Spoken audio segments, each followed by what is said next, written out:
Первый проход всегда делается очень аккуратно. Для хорошего прокраса, конечно же, нужна растяжка. Мне удобнее фиксировать контур по частям. Если потом не докрасить зону смыкания, то будет эффект съеденной помады. Если у вас качественно произведена процедура, но свежий результат вам кажется не очень эстетичным, успокойтесь, все будет хорошо.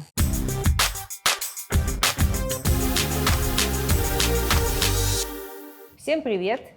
С вами Ольга Ханафи, и вы снова на канале Hanafi Colors Pigments. Как вы уже успели догадаться, у нас сегодня для вас полноценная процедура перманентного макияжа губ.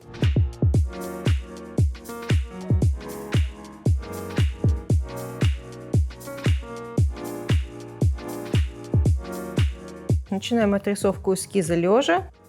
Рисуем белым карандашом вокруг красной каймы губ. Внимательно смотрим вблизи под лампой на структуру кожи. Татуаж не может быть нанесен практически никогда на зону кожи. Он должен быть только там, где красная кайма. Поэтому лежа это делать очень удобно, поскольку хорошо и удобно лежит голова, и очень хорошо видны все особенности кожи. И понятно, где находится, собственно, граница губ. Но после отрисовки белой границы в обязательном порядке клиент сажается, потому что лежа можно сильно ошибиться из-за того, что лицо, конечно, меняется, очертания в горизонтальном положении. Для того, чтобы начать работать, нужно, чтобы эскиз был намного более четкий и яркий. Белая линия должна очень явно читаться, чтобы потом не ошибиться. Но это уже делается после утверждения эскиза в сидячем положении.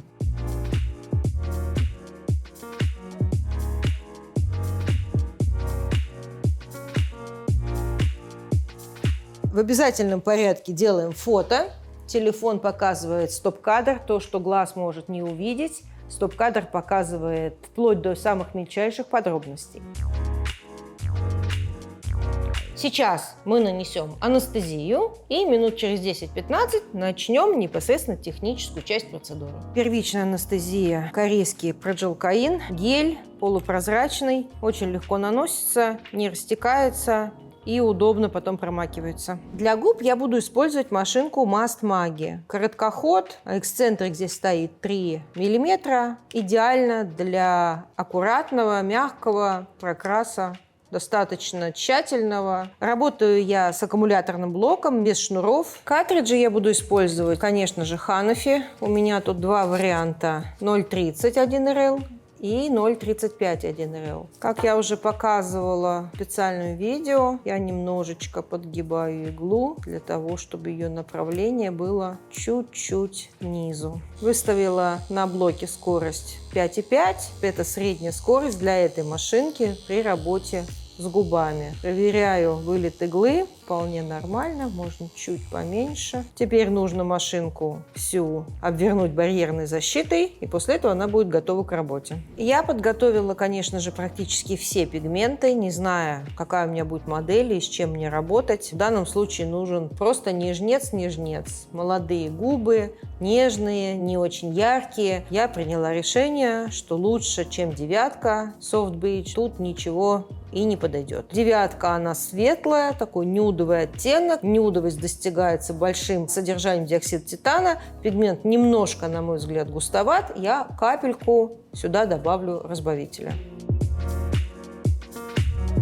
Мы уже достаточно обезболились. Снимаем аккуратненько пленочку и аккуратно промакиваем сухой салфеткой. Можно, конечно, промакивать и ватным диском, но в зависимости от качества ватного диска зависит, останутся ли у вас ворсинки на губах. Можно видеть, что все белое на месте, ничего не стерлось, эскиз прекрасно виден, губы свои замечательные. Надеюсь на то, что будет очень приятная работа. Начнем работать с закрепления нашего рисунка по линии контура. Первый проход всегда делается, конечно же, наметочно, очень аккуратно. С кожей мы только знакомимся, боимся перетемнить. лучше потом добавить. Но, во-первых, у нас взят, конечно же, совсем не яркий цвет. Им перетемнить очень сложно. А во-вторых, молодая кожа пигмент берет хуже. Центральная часть нижней губы, вот которая, как правило, бывает чуть-чуть завернута вниз, принимает пигмент хуже всего. Здесь не страшно даже с первого прохода более тщательно сразу поработать, потому что это место всегда менее яркое получается. Мы переходим на правую часть нижней губы, где я позволила себе минимальный выход за красную кайму. Прям совсем микроскопический, вровень с ростом волосков. Иначе не получалась красивая форма. Это, конечно, совсем не критично, но серьезных таких заходов надо, конечно, избегать. Я сейчас не буду стирать то, что я сделала на нижней губе. Аккуратно, точно так же проработаю линию верхней губы, а потом уже будем ватной палочкой подтирать и смотреть, где у нас что получилось. Растягивать губу, покуда не закреплен эскиз, страшновато, чтобы не стереть форму. Приходится аккуратно только поддерживать, чтобы не двигалась кожа под иглой. Но для хорошего прокраса, конечно же, нужна растяжка, которую мы потом будем осуществлять после того, как будем уверены, что вся форма у нас зафиксирована. Старайтесь придерживать часть губы таким образом, чтобы ничего не шевелилось и не двигалось. Уголки губ лучше тянуть наверх. Если вы будете растягивать сюда, то получится, что вы не работаете уже в горизонтальной плоскости, а куда-то работаете себе сюда, в район коленок. Это неправильно, поэтому лучше тянуть сюда, чтобы приближать эту зону тоже к горизонтали. И теперь левую сторону нужно тоже соединить. Мне удобнее фиксировать контур по частям, соединяя кусочки линии одну с другой. Я все сделала, однако губы молодые, возможно, в каких-то местах что-то не возьмется. Сейчас будем ватной палочкой аккуратненько проверять. Самое сложное место вот тут. Видно, но очень слабо. Можно потерять, поэтому вот кусочек не больше сантиметра, и мы будем эти линии соединять. Теперь я уже понимаю, что можно еще чуть-чуть понастойчивее в этом месте. Ну вот, линия уже, конечно, появилась. Рассчитывать на то, что таким светлым пигментом она будет очень яркой, не нужно. Нам это и не требуется. Главное, чтобы она была заметна. В других местах, конечно же, лучше, но все равно добавим. Повторять линию по нестертому контуру смысла нет, потому что по подсохшему пигменту вы толком ничего не нарисуете. Поэтому лучше кусочек стереть и вот так повторять. Пожалуй, позволю себе нижнюю губу стереть и уже пройду еще разочек полностью, не соединяя, а целиком по той бледной линии, которая мне теперь видна. Теперь попробуем проверить верхнюю губу. Все, будем повторять то же самое. Линия видна, она бледновата. Конечно же, этого недостаточно. Хотела сказать, что у нас на канале есть ролик о том, как я становилась мастером в моем пути в профессии. Ну, немножко и про личную жизнь. Кому интересно, можете посмотреть. Нежный контур зафиксировался. Он мне виден. Там, где есть пробелы, я сейчас, начиная прокрашивать полностью все губы, буду возвращаться к контуру и немножко его еще подкрашивать. Нам не нужна четкая линия контура. Он должен просто обозначать форму, показывать, где заканчиваются губы. Поэтому того, что я сейчас сделала, мне достаточно для того, чтобы начинать уже полностью красить. Близко к зоне смыкания верхней и нижней губы, туда, где уже начинается слизистая, поначалу я не иду, потому что оттуда начинается отек. Губы отекают, когда растушевку с первого прохода ведем слишком глубоко на слизистую. Поэтому сейчас будем прокрашивать все не очень глубоко. Но если потом не докрасить зону смыкания, то будет эффект съеденной помады. Этого тоже допускать нельзя. Губы растягиваем очень хорошо и крепко. Двумя руками. Мизинец правой руки обязательно помогает. Губы зона достаточно сосудистая.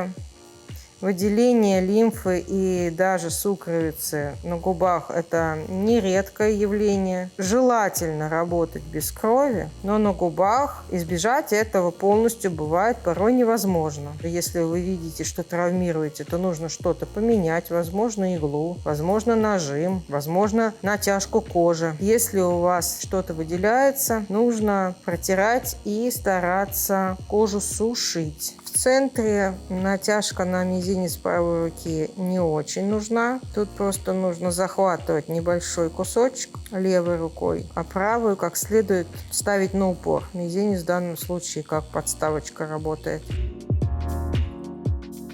Сейчас мы то же самое также пройдем полный проход по верхней губе. Зафиксируем сперва, все прокрасим в районе купидона. Самое главное место, самое красивое, самое важное. Прям натягиваем это место, как на барабан. Чем лучше натянута кожа, тем меньше травма и больше влетает пигмента. Для губ я работаю короткими достаточно параллельными кожештрихами. Туда-сюда, туда-сюда. Хотела еще сказать такой момент, касающийся красивой картинки после процедуры. Из-за того, что кругом у нас повсюду в соцсетях очень красивые картинки свежих работ, начинающие мастера, и даже не обязательно начинающие, часто начинают комплексовать, что у меня вот не получается такой прокрас, вот у меня там пятнышки, вот у меня там пиксели видны, а вот нету такого ровненького, вот как же, что же вот у меня руки там из одного места. Я хочу успокоить вас, сказать, что губы ведут себя очень капризно после процедуры. Там много сосудов, как я уже сказала, сосудистая реакция, еще связанная с применением анестезии, непредсказуема, и далеко не всегда свежие губы будут выглядеть фотогенично и так вот замечательно, как на тех фотографиях, которым вы завидуете. Если у вас качественно произведена процедура, если вы ничего не засадили, если вы ничего не перетемнили, если вы все делали равномерно, но свежий результат вам кажется не очень эстетичным, успокойтесь, все будет хорошо. Мы все прошли. Сейчас мы аккуратно протрем и нанесем вторичную анестезию, которая, безусловно, выбелит губы. То есть нам будет лучше виден пигмент. И уйдут покраснения сосудистые вокруг губ, которые сейчас есть в небольшом количестве. Все станет более четко и понятно, где пигмент, где сосуды. Буду наносить сейчас вторичную анестезию. Это маска для губ, пропитанная анестезией Gucci. Наносим на губы, вот так кладем. И сверху пленочку. Нанесли анестезию под пленочку. Отдыхаем 5 минут. Выключаем лампочку, чтобы глазки отдохнули. Больше 5 минут держать не рекомендую, чтобы кожа не задубела. Потом продолжаем работать. Сняли.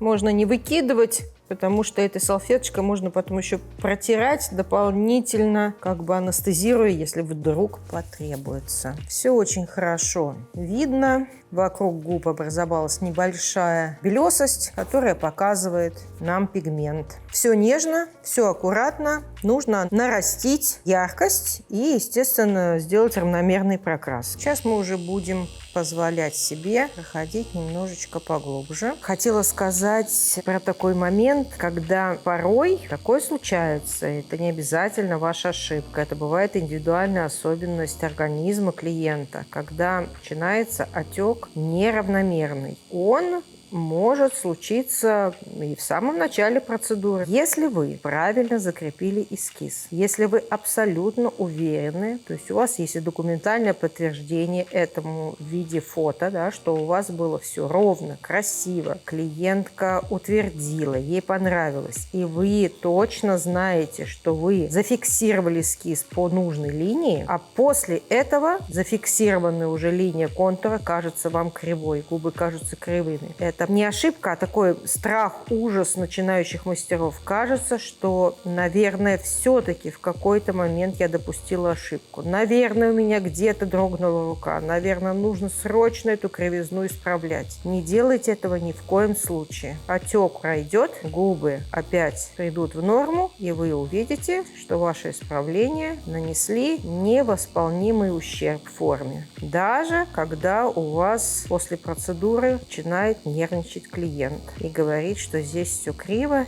и это ужас. Ни в коем случае не поддавайтесь на уговоры. Если представить себе ситуацию, что действительно что-то где-то не идеально ровно, все это вы будете подправлять на коррекции. После процедуры на фоне отека ничего подправлять нельзя. Губы вообще бликуют, такая кожа, и во время работы еще сильнее. Не пренебрегайте передвигать губу так, чтобы блик уходил с того места, где вы работаете. Блики очень мешают, когда еще пигмента мало, когда пигмент нежный, тут как раз вот можно ошибиться. Либо не докрасить, либо из-за блика уйти куда-то в сторону. Количество проходов – это дело очень индивидуальное. Какие-то губы за 2 прохода могут полностью прокраситься, каким-то нужно повозиться дольше. Но вот полноценных таких равномерных 2 прохода обычно я делаю всегда, а дальше уже можно позволить себе работать частями, то есть внимательно смотреть, где пигмента меньше, там и подкрашивать. Потому что к этому моменту уже бывают места, которые прокрашены достаточно ярко, усугублять там, может быть, и не нужно. Когда идет такая мельчайшая ювелирная работа вокруг контура, когда кусочки, которые необходимо докрасить, очень маленькие, штрихи, конечно же, укорачиваются, вплоть до того, что работа идет почти точечно. Вот сюда я, конечно, штрих удлиняю в сторону слизистой. Здесь не нужна плотная яркость, и здесь большое пространство, можно немножечко поштриховать посвободнее.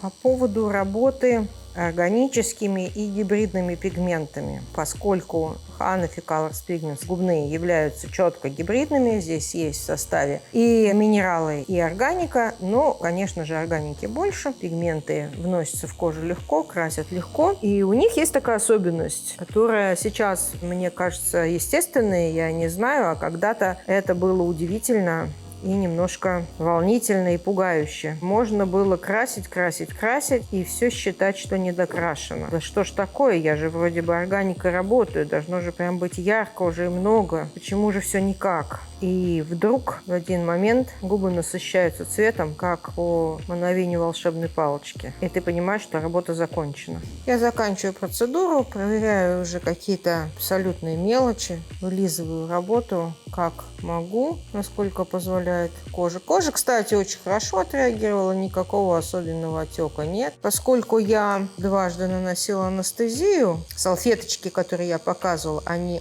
очень мощно обезболивают, но выбеливают тоже достаточно серьезно. И их нежелательно использовать к концу процедуры, потому что, когда вам нужно будет красиво сфотографировать, у вас может еще не отойти пятнистость. Кусочки могут оставаться белесыми, будет казаться, что губы не прокрашены, а это не так. Если у вас стоит задача в обязательном порядке красиво сфотографировать, то избегайте анестезии на последних этапах процедуры.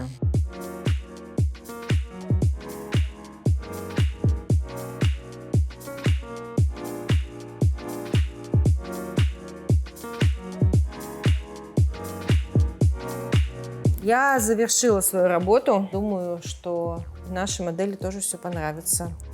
Потом мы, безусловно, при необходимости встретимся на коррекции. Иногда бывает, что она не нужна.